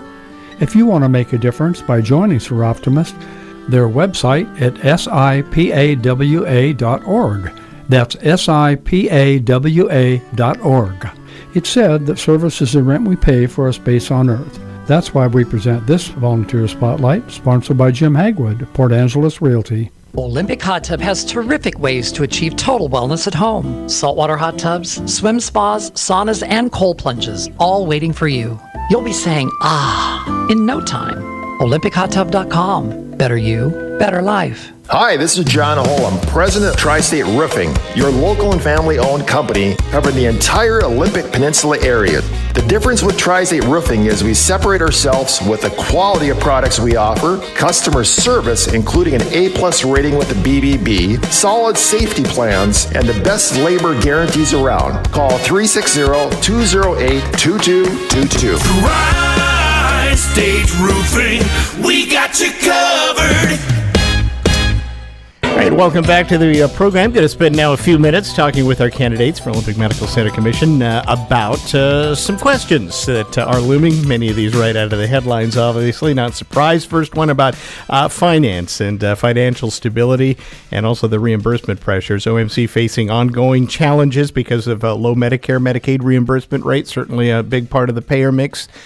Are people that are in that category, and that does have an effect here locally. So what steps would you take, and Jerry, you get this first, to strengthen OMC's financial position while protecting local services, and would you support partnerships or new service lines to try to diversify any of the revenue? So Todd, one of the things that's supposed to be reported with the financial report for public hospitals is you're supposed to report a profit and loss statement by service line, so like radiology. It hasn't been done since I've been on the peninsula. The first thing we have to do is we have to understand where we are, and I'm hopeful that our new interim chief financial officer can do that for us. And once we find out where we are in terms of our finance, what's making money, what's losing money, and more importantly, asking questions why things are making and losing money, then we can make educated choices about what we need to do. So the question always comes up with regard to preserving services. And right now, we don't have enough information to tell you if we can do that or not. In fact, I tell people a lot of times, I'll give you a reason not to vote for me. We may have to cut back services. Our financial situation may be so dire at this point, we have no alternative but to do that. We just don't know that. Obviously, nobody wants to cut services. But we're a rural hospital. We're not going to do heart catheterizations. We're not going to do dialysis in the hospital. There's just things you have to realize for that. I'm all for a partnership, okay? But a partnership's got to be right, okay? It's got to be right for us. It can't be, we can't be pushed over a ledge of a cliff by a potential partner in terms of what they could get out of us, what they would extract from us. So with the University of Washington brings no financial remuneration to OMC, okay? I think that's part of the problem. I think they should have some skin in the game, all right? But what things could they do for us? Oh, they could do all kinds of good things for us. Management contracts, because God knows our hospital needs that right now. We've had poor management in terms of services. We could do something like I did in Utah for many years. We could have UW specialists come here instead of our people having to travel there. We could have a rheumatologist come here a couple days a week. We could have an interventional cardiologist come here a couple times a month. We could offer services like that in terms of a UW partnership. The absolute last thing I think we should do in terms of a partnership is bring in private equity. And if you read the letter of intent for UW, it's not excluded right now. And if we bring private equity into the equation, I think it'll only be a matter of time until our hospital will just be cut up, parceled out, and we won't have a hospital anymore. All right, Anne Marie, same question about that, and you can answer, of course, anything that was brought up. We can go back and forth on this. So I would say that we currently have a plan in place for turning things around. That is one of the reasons that we brought interim CEO Mark Gregson aboard, because he has a skill set for that. And he began on August 20th, and his first focus was quality and safety, and his second or equal focus was on the financial picture. To that end, he brought aboard an interim CFO who has an outstanding skill level and has the heart of a teacher. So his name is Mr. Stillman, Dennis, and he has already provided us with a very thorough financial report at our last meeting, September 30th, and it was one of the most impressive financial reports I've seen or heard from the perspective of the way he conveyed the information to us. He made it understandable. He broke it down. The numbers were not positive. It is a grim time financially for OMC, but the way that he communicates is a way that everybody can understand what's going on. We have stopped all capital expenditures unless they are emergent. We have done an assessment of all of our providers' productivity, and that needs to be increased where needed. And then every day we are looking at our staffing needs based on our patient census. How many patients do we have? How many are being admitted? How many are being discharged? And how many staff do we need to serve them best? No more, no less. So those are some of the things we've initiated that will be saving money. We also will be doing a service line analysis to look at each of those services that OMC provides. We want to maintain our core services, for example, emergency department, obstetrics, labor and delivery, surgeries, those kinds of things. But we also need to be looking at those broader pictures as far as, do we need to have duplicate services in both towns, Swim and Port Angeles, for example. So that information will be forthcoming. The idea that the board is not transparent, I think, is a false statement. We have a OMC Board Commissioner website, and you can go there to read the minutes and the agendas and the board packets and our bylaws, and our contact information is also there for each of the commissioners, so folks can reach out to us. We are a public entity that takes action and makes decisions in public. Folks can come to our meetings in person, they can come to our meetings virtually, they can certainly offer public comment, which is welcomed, and if people want to have a more one-on-one or individual conversation, they are free, and they do, reach out to me on email or by telephone. So I think that we do a good job of making people aware of what's going on at OMC. I think that there are good things and great things happening at our organization. What I tend to hear from my opponent is criticism and negativity, and I like to counter that with the fact that we have amazing staff and providers who are working incredibly hard. My opponent stated that we have failed 5 DOH CMS surveys. That's inaccurate. We just passed our survey and got the news of that last Friday. And so kudos to everyone who played a role in that, because it was a lot of effort and a lot of time and a lot of hard work, and it became a success for OMC. So that is phenomenal. I'm very proud of everyone who played a role in that. And the board decision to bring Mr. Gregson aboard demonstrated that he has the skill set to change things around, and that he can bring people on that will also help in that endeavor. So I'm really proud of the board for bringing Mark aboard.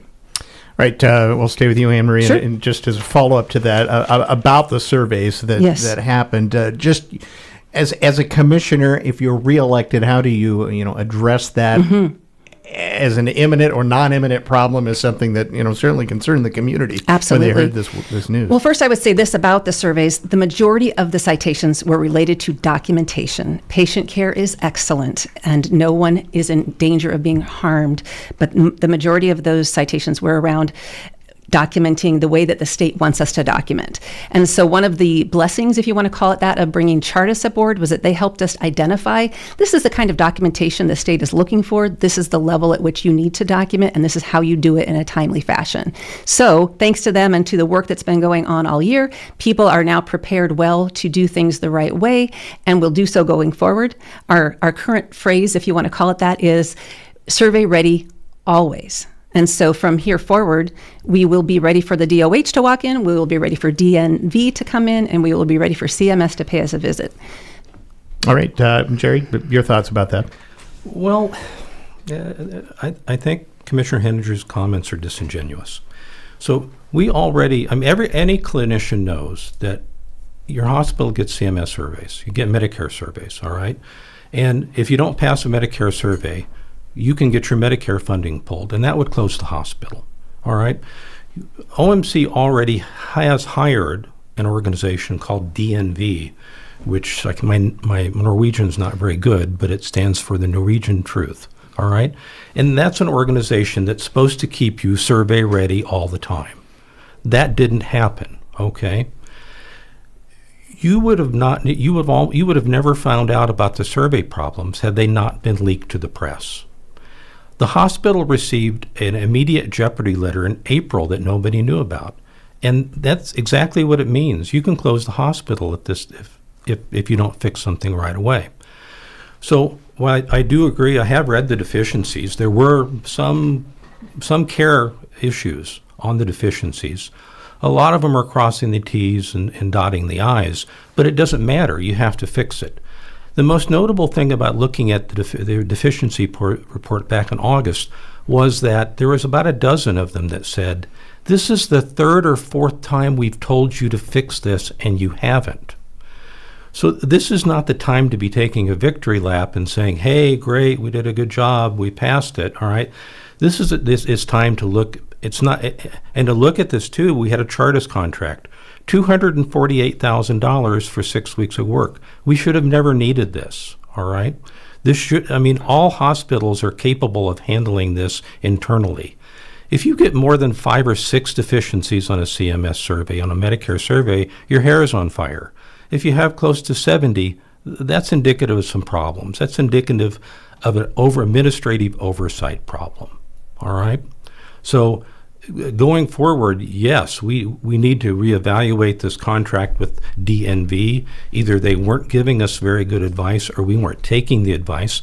We have to look at the administrative structure that's responsible for keeping us survey ready. Was there a failure in that? What happened?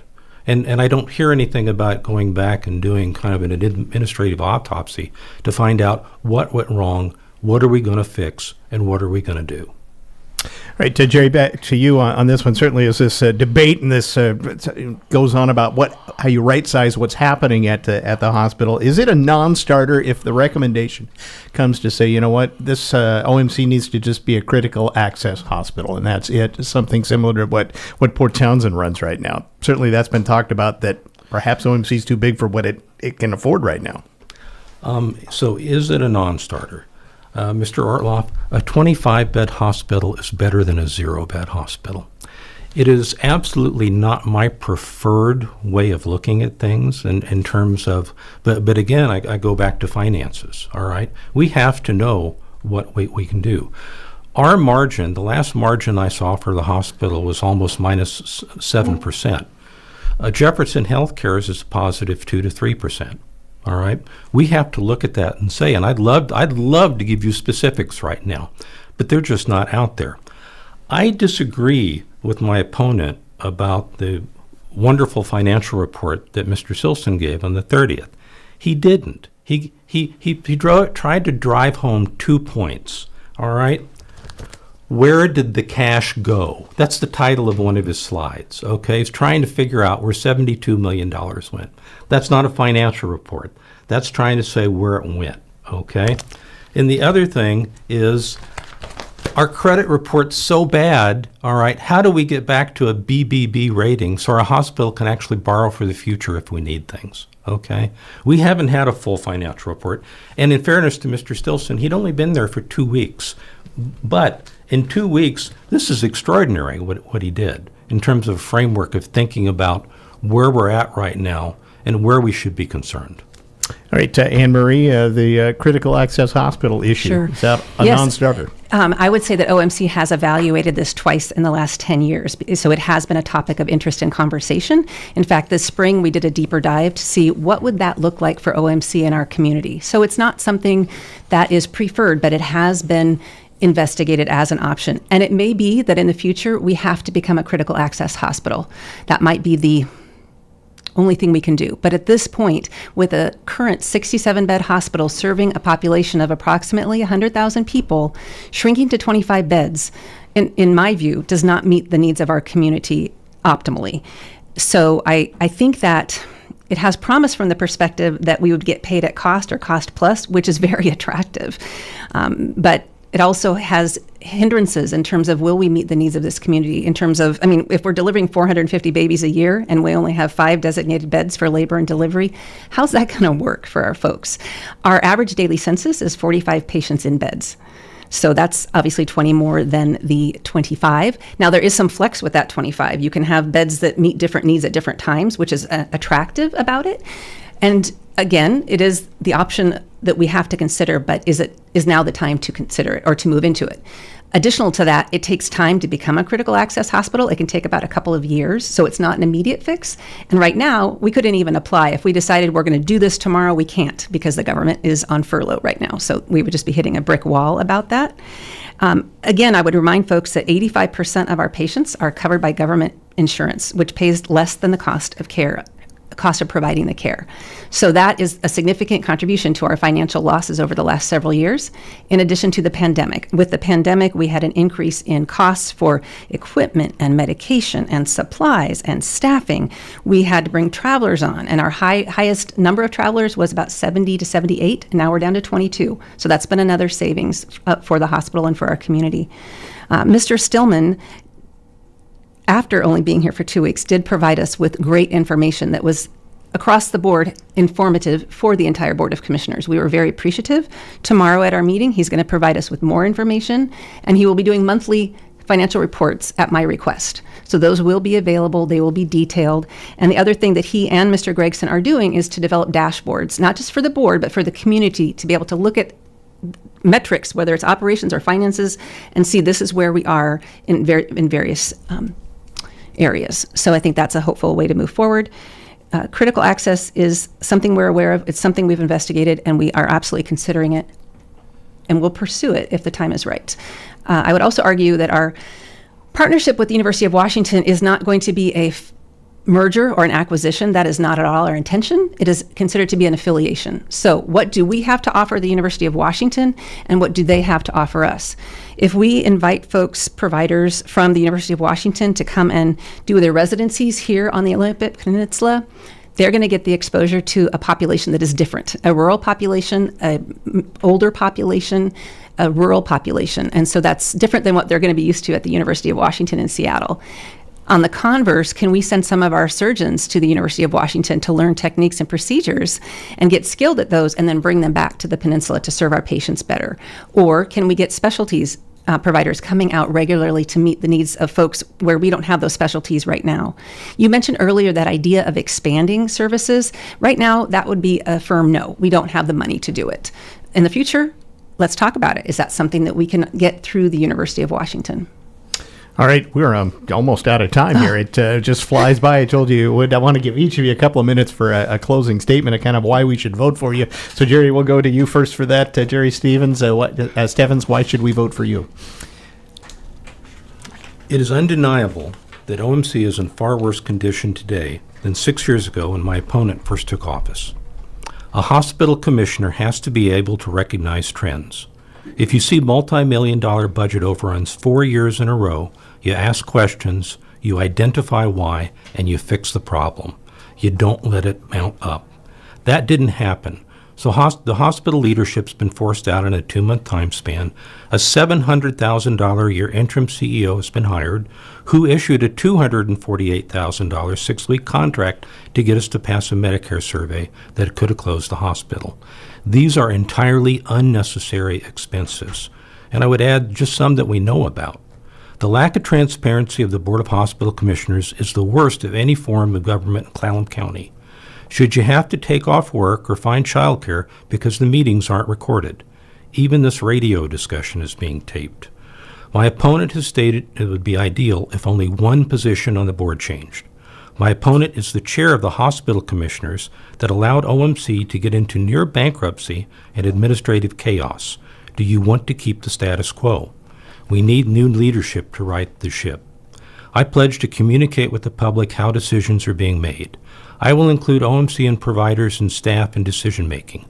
I will address OMC's financial health through asking tough questions and ensuring a balanced budget that will keep the hospital open and not parceled out to private equity.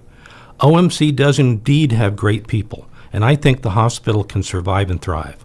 I have the experience to be an effective hospital commissioner. I humbly ask for your vote November 4th. That's Jerry Steffens there. Anne-Marie Henninger, why should we vote for you? Well, I'm going to preface my closing by saying I think that speaking of disingenuousness, my opponent sent an email to someone on May 7th, which was during filing week, that stated, "Truth be told, I don't want to be a hospital commissioner." And yet he says that he will be a good commissioner. I would challenge that assertion. Here are the top 11 reasons to vote for me. First, I have 6 years of dedicated experience as an OMC board member. I need no training. I will keep working hard without interruption. 2, I possess expertise from my nursing, board, and community service. 3, I am dedicated to OMC, being a productive commissioner, supporting our staff, and caring for our patients. 4, I possess the commitment to solid governance. 5, I am collegial and a collaborator. I get along well with others and work as a team player, which is essential on a board of 7 people. 6, I demonstrate a realistic, confident, optimistic, and can-do attitude. 7, I have the time to meet the requirements of the role. 8, I've got the know-how. As an incumbent, I am intimately familiar with the ins and outs of OMC and my commissioner duties.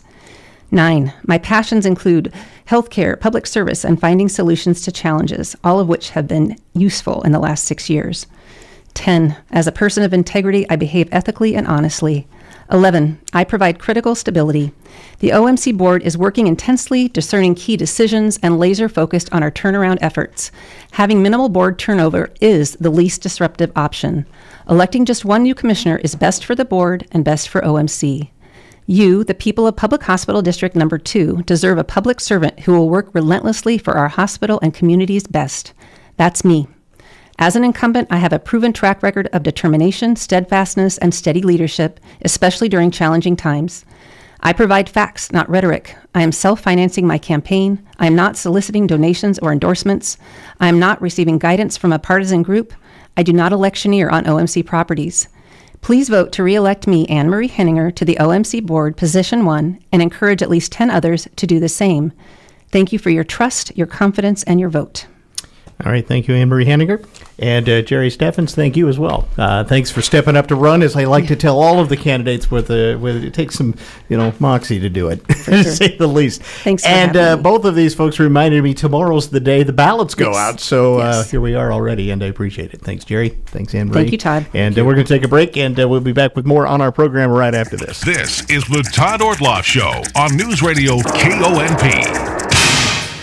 It's time for your monthly Market Minute with critical insights from local real estate pro May Graves. Ready to buy a home? Whether it's your first home or it's been 30 years since you shopped for a home, the rules have changed. Here's all you need to know. Step 1, Google best real estate agent or top realtor in your town. Read the reviews and find an agent who matches your style and work ethic. Step 2, call that agent and ask for their trusted lender recommendation. I typically recommend a mortgage broker, since brokers will compare all the rates for you and find the best lending options and guide you through the process of pre-approval. Step 3, get out and see some homes. But wait, if you've got a home to sell first, don't stress. There are many options to help you buy before you sell without liquidating your investments. The key to a great home buying experience? Start with a great agent. This is May Graves, Squim and Port Angeles Realtor, ranked in the top 1% of agents in the state of Washington for 2024 by Real Trends Verified. Losing a loved one is overwhelming. Your mind and your heart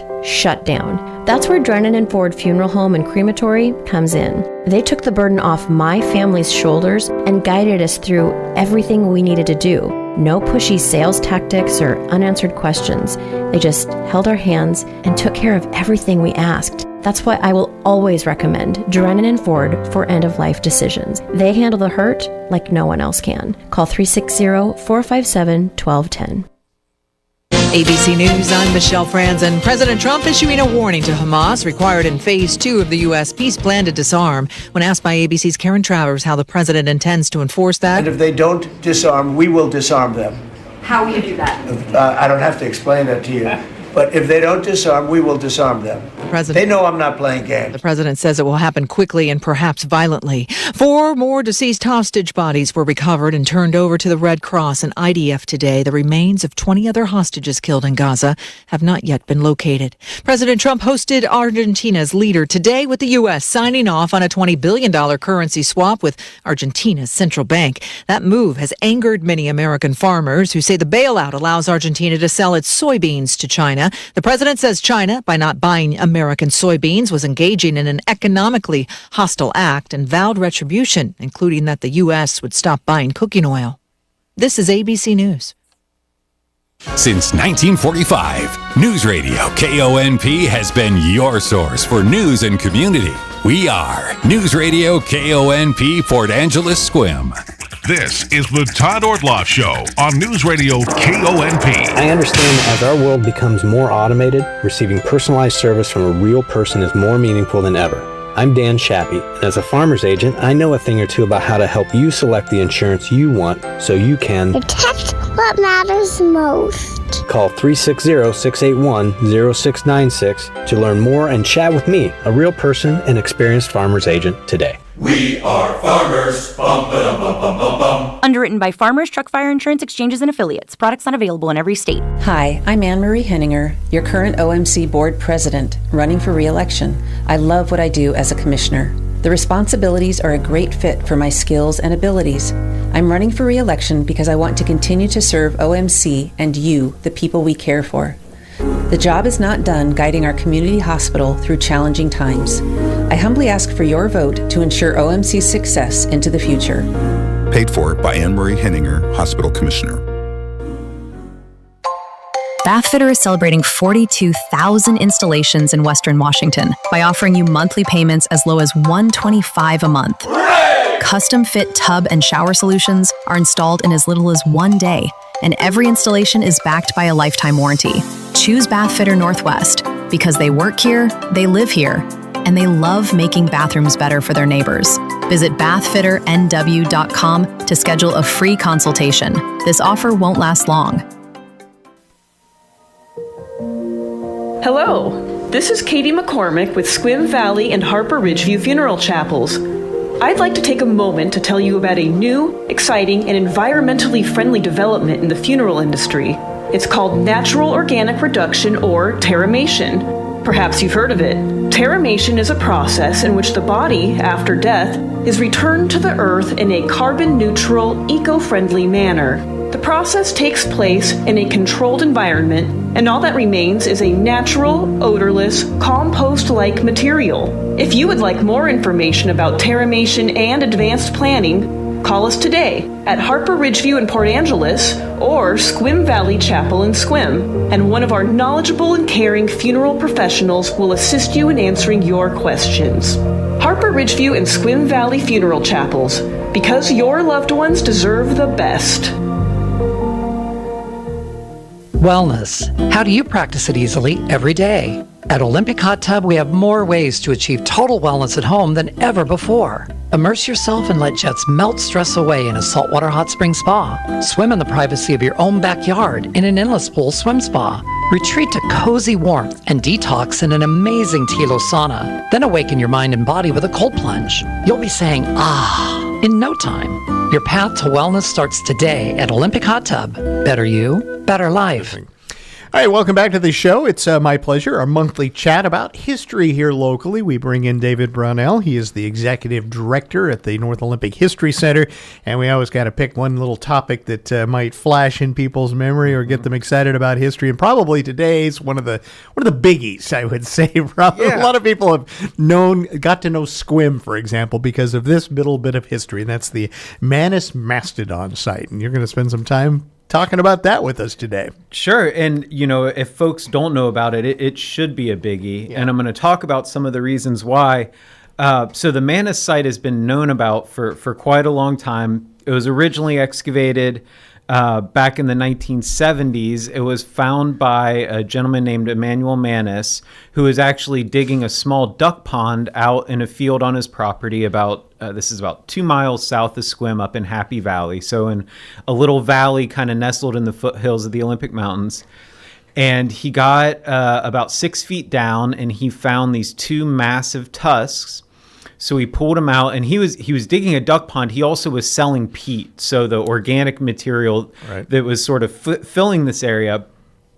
And so he was very specifically separating the peat that he was going to sell, and then he got down to this layer below the peat, and you have all these mastodon bones and tusks laying on the old glacial alluvium surface. So he calls a professor named Gustafsson, who came out, confirmed, that this is a they found a molar. They confirmed it was a mastodon. So they excavate a portion of the site, and what they found was a rib bone from the mastodon actually had a bone point lodged in it. And they got radiocarbon dates for the sediments around the bones, came back about 12,000 years old.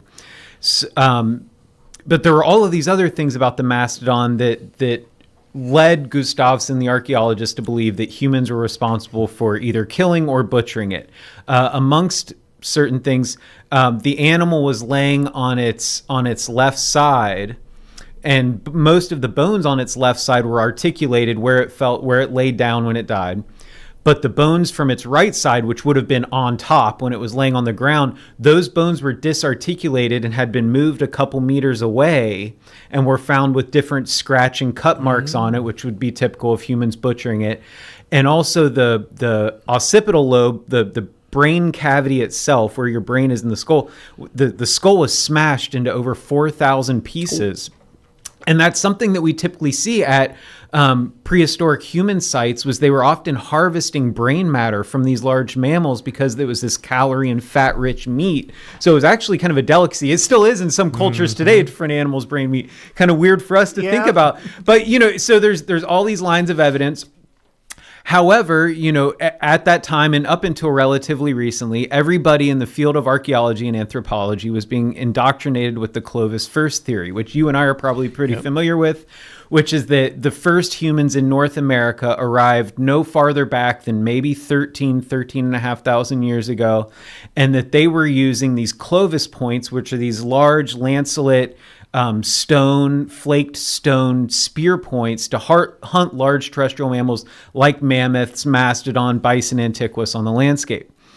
So for that reason, there was a lot of resistance within these different fields of science against the Manus mastodon actually being a human killed or butchered mastodon. And some of these harebrained theories were as far as, originally that bone point could have been an antler tip as the result of some catastrophic prehistoric battle between a elk and a mastodon and just funny stuff. So a gentleman named Mike Waters from Texas A&M University, along with some of his graduate students, have gone back and re-examined. And I forgot at the beginning, I should have put a quick plug in. Anybody who wants to learn about the Manus mastodon, or more importantly, see it, go to the Swim Museum. It's on display there. Yep. And specifically the rib bone with the bone point lodged in it that I'm talking about is on display at the Swim Museum. So Mike Waters has gone back, re-examined this, because we have so much better technology than we did in the 1970s. So they've been able to do a couple things. They were able to actually radiocarbon date the mastodon itself and calibrate those dates. So now we actually have a much better carbon date, which is 13,800 years ago, which is really hard for us to conceive in terms of depth of time. Geologically speaking, that's the blink of an eye. From an Olympic Peninsula perspective, what's interesting about that is that mastodon died right at the end of the last ice age on the North Olympic Peninsula. 16,000 years ago, which is sort of the last glacial maximum when the Cordilleran ice sheet came down south out of British Columbia and pushed up against the north coast of the Olympic Peninsula. 16,000 years ago, there was probably 2,500 to 3,000 feet of ice on top of where we are sitting here in Port Angeles right now. Right. Within 1,500 years, that ice was gone. So think of catastrophic melting events similar to what we're seeing with calving of massive icebergs in the Antarctic, that sort of thing happening on the landscape. And what's really cool now is we know that humans were around to see this happening. We have archaeological evidence of humans in glacial refugia, which are essentially areas during that last glacial maximum that weren't covered with ice. So think a valley along the coast where there was a mountain with a ridge that was in just the perfect position to stop that ice sheet from pushing down. So there were glacial refugia in places farther to the north, like the Haida Gwaii, where we have clear archaeological evidence, confirmed evidence of humans not only hunting deer, but raising domestic dogs 16,000 years ago when that ice was sitting on top of where we're sitting. So, it's easy to conceive of, oh, well, if there were people around during the last glacial maximum, they were to the south. No, there were people up and down the coast. They were likely using some form of watercraft that we just don't have the evidence of because they were made of wood. And that's the whole thing about the Manus site is, we have this ancient archaeological site, and really the only reason we have it was because this mastodon was killed and butchered on the edge of a pond or a watery environment, and so its remains were submerged in an anaerobic environment, so oxygen-free environment. You don't have all the bacteria and microorganisms that break down those bones. So you have a bone point and a bone rib from a mastodon at a site that's over 13,000 years. Sites that old, we really only get stone tools from. So again, going back to the Clovis first theory, if you're looking that far back in time, it makes sense that really all you're going to find are inorganic materials like stone tools, which would lead you to believe that that's the prevalent theory culture. However, we have this, and it's worth noting that this bone point that's in the rib of the mastodon, it fragmented on impact, and it started to heal over. So it didn't actually kill the mastodon. We estimate that the mastodon lived for another probably 3 to 4 months, continued to heal, and then either died or was killed. And we don't know exactly what killed it, but then butchered by humans. And this was a very old mastodon. I mean, the tusk, one tusk piece that was found intact was over 2 meters long and would have been longer than that. So you're talking about an animal with 10-foot long tusks. A huge old animal, had this wound in its ribs, upper back, died within a few months. Humans butchered it. Another thing that Mike Waters has been able to do is we're all familiar with CT scans. When you get hurt, sometimes you have to go get a CT scan. Well, now they have micro CT scans, which is literally, they're getting into the tiny, tiny little parts. So he put the rib bone into a micro CT scanner, and he's able to identify every single fragment of that bone point that went into the mastodon rib. B, they've actually been able to confirm that the bone point that went into the mastodon rib was actually made from mastodon bone, from a long bone. So it's very hard to conceive of what could possibly happen where a fragment of another mastodon's long bone makes it into the rib of a different mastodon. And what's really cool is when he takes all of these individual pieces of the bone point that he identifies in the micro CT scan, there's something like 99, and actually is able to put those back together, what you get is a graphic representation where you can see about 40 to 50% of this, and it's a polished bone point, comes to a point at one end, what you would use in a braider. That is the oldest confirmed evidence of bone technology in North America. So that, a lot of people, they know about the Manus mastodon. Yeah, that's happening. But this is a whole nother level of resetting our understanding, along with all of these other things that are happening in various ways of science, to better understand the peopling of North America and how that occurred. And so now, part of this theory is, well, what if instead of the Clovis first theory, which we know is wrong for all these reasons, one of those earliest migrations into North America and into what we call the New World from the Old World from Eurasia, what if those were humans that were using primarily just bone technologies? What evidence would we have left of that? Most of it gone. You're right? looking for literally a fractured needle in a haystack, and so it's pretty amazing what we're able to do now with technology to go back to these older sites and really dial in and get really specific information about what was going on. And it all goes back to a peat bog near Squim. Peat bog, yeah. and that anaerobic environment, there's so much that gets preserved. We have a pollen record. So we have a record of what plants were on the landscape, literally from the end of the last ice age up through, a few thousand years ago. And what's really cool is a lot of the plants that are so unique about Sequim and the Olympic Mountains rain chat are Opuntia fragilis, our brittle prickly pear cactus, was here at the same time as the Manus mastodon. And we know now that brittle prickly pear cactus has no native pollinator. What if, here's a theory, we're all familiar with cleavers, the little fuzzy plants that attach. So brittle prickly pear cactus is called that because it'll just break off into pods and snag on you. What if that was snagged on? We know mastodons had long hairy coats. Yeah, and it's snagged it around, right? Exactly. Yeah. So there's all of these things that we can start formulating this really cool idea of what this environment looked like 14,000 years ago, when it was completely different than what it looked like today. And there were humans hunting these. And there's also, one more thing I wanted to mention was there's also evidence of, in more recent layers, bison antiquus, which is the American bison's twice as big ancestor. And then there were caribou antlers. So, a very open landscape with these herds of large terrestrial herbivores looking very similar to something like what we would see in northern Alaska today was here. Yeah. Yeah. Fascinating. It is. Yeah. So when are you going to do a whole program on just this? That's a great question. I was thinking probably next year. I want to, because it's something that it comes up in all of these different presentations and the talks I give, right? But there's just so much there to unpack. And again, huge plug for the Sequim Museum. Please go check it out in person because it's a cool display. When you if you know this thing in person and you get the scale of the size of this animal, you're glad you're not the one hunting it with a bone-tipped spear. I think that's what's amazing is somebody was actually, I'm going to take that animal. Yeah. Likely, I would guess likely a couple somebodies if I had any guess about it. Yeah. Wow. All right. That said, you do have a meeting coming up where you're going to do a presentation. Let's talk about that. Yeah, we've got on October 19th at noon at the Black Diamond Community Center at 1942 Black Diamond Road. We're having our annual membership meeting. It's open to the public, so even if you're not a member of the Historical Society, you're welcome to come. We'll have displays on some of our exhibits, projects that we've been working on.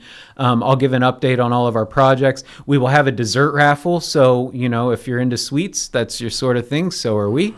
And then at 2:00 that same day, we're going to have a History Tales presentation by Melissa Slager, who's the author of Contest of Strength, which is a book that we've been promoting through the year at our events. And Contest of Strength is a novel set on one of the villages on the west coast of the Olympic Peninsula at the time of the 1700 Cascadia earthquake and tsunami that occurred. And so she's going to be talking not just about her book and doing a book signing, about all of her research and all the things she learned. I'm sure we'll all be terrified by the end of it, but we'll have sugar to reassure ourselves. But yeah, it's going to be a good time. So please, if you're looking for something to do, October 19th at the Black Diamond Community Center. Start time again? Noon for the meeting. Right. 2 p.m. for the talk. History Tales presentation. Got it. All right, David, it's always great to talk to you. Yeah, thanks. Now I have a whole new excitement about this mastodon. It's hard not to get excited about mastodons, right? I mean, just thinking about saying the name mastodon. I love telling people I live where mastodons used to live. Exactly. They go, really? And I will say we don't have a mastodon at the History Center, but we do have a mammoth femur that was dredged out of Port Angeles Harbor. Oh, that's close enough. It's close enough. Yeah, right. All right, David Brownell, he is the executive director of the North Olympic History Center. We're going to take a break. We'll be back with more in just a moment. This is the Todd Ortloff Show on Newsradio KONP. End-of-life decisions are hard. Be it pre-planning or sudden loss, you need to have an advocate in your corner, which is why I wholeheartedly recommend Drennan and Ford Funeral Home and Crematory in Port Angeles, the only locally owned funeral home and crematory in Clallam County. Their expertise ensures a smooth process, so you can focus on healing and being with your loved ones. Their help through the darkest time in my life will forever stay with me. Call 360-457-1210. Growing your family is an exciting journey, and the labor and delivery team at Olympic Medical Center is here to walk it with you.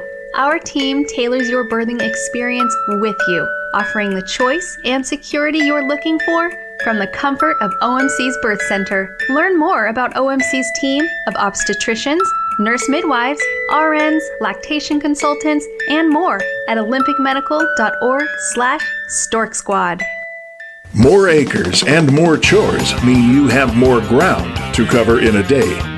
The all-new Bobcat utility tractors are built for it. With 3 models that feature open operating stations or fully enclosed cabs and up to 73 horsepower, plus a Category 2 3-point hitch for heavy implement work, these job-hungry machines take your capability to the next level. Stop into Brim Tractor in Carlsberg to find out about new Bobcat utility tractors. Jim's Pharmacy is currently administering seasonal flu and COVID vaccines, Monday through Friday, 9 till 6, with no appointment necessary. Trivalent flu vaccines are available for ages 5 and up. High dose is available for ages 65 and older. And COVID vaccines and Moderna vaccines are available for ages 12 and up. Contact our pharmacists with questions 360-452-4200, option 5. Jim's Pharmacy, located behind the Port Angeles Post Office. Let Jim's be your partner in health. When purchasing a home or land, nobody wants to inherit existing debts or legal issues that could interfere with their property rights in the future. That's why it's important to work with a local title insurance professional and protect your property rights with Owner's Title Insurance. Olympic Peninsula Title has been protecting the property rights of Clallam County customers for over 40 years. Put our team of professionals to work for you. For title insurance and escrow services, opt for Olympic Peninsula Title. Big savings are underway now at Swain's. Fall weather can be brutal, so check out men's Helly Hansen rain gear. All jackets, bibs, and pants are 20% off. Dickies men's work pants are only $39.87. That's a $5 savings. Don't worry, guys. We've got your fingers and toes covered, too. Atlas work gloves are 20% off, and Mountain Lodge boot socks are only $4.87 each. All this and more going on now during the Swain's Fall Work and Play sale.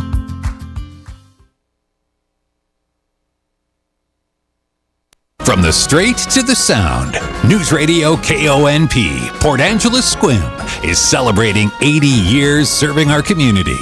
A Radio Pacific station. From ABC News, I'm Michelle Franzen. The Senate expected to vote on another stopgap measure today to end the government shutdown now 2 weeks in. Democrats and Republicans are not any closer on a compromise to restore health care benefits slashed in the GOP megabill. The pain of the shutdown sinking in for 750,000 furloughed federal workers who won't see paychecks this week and others who have been fired. Here's ABC's Jay O'Brien. There have been about 4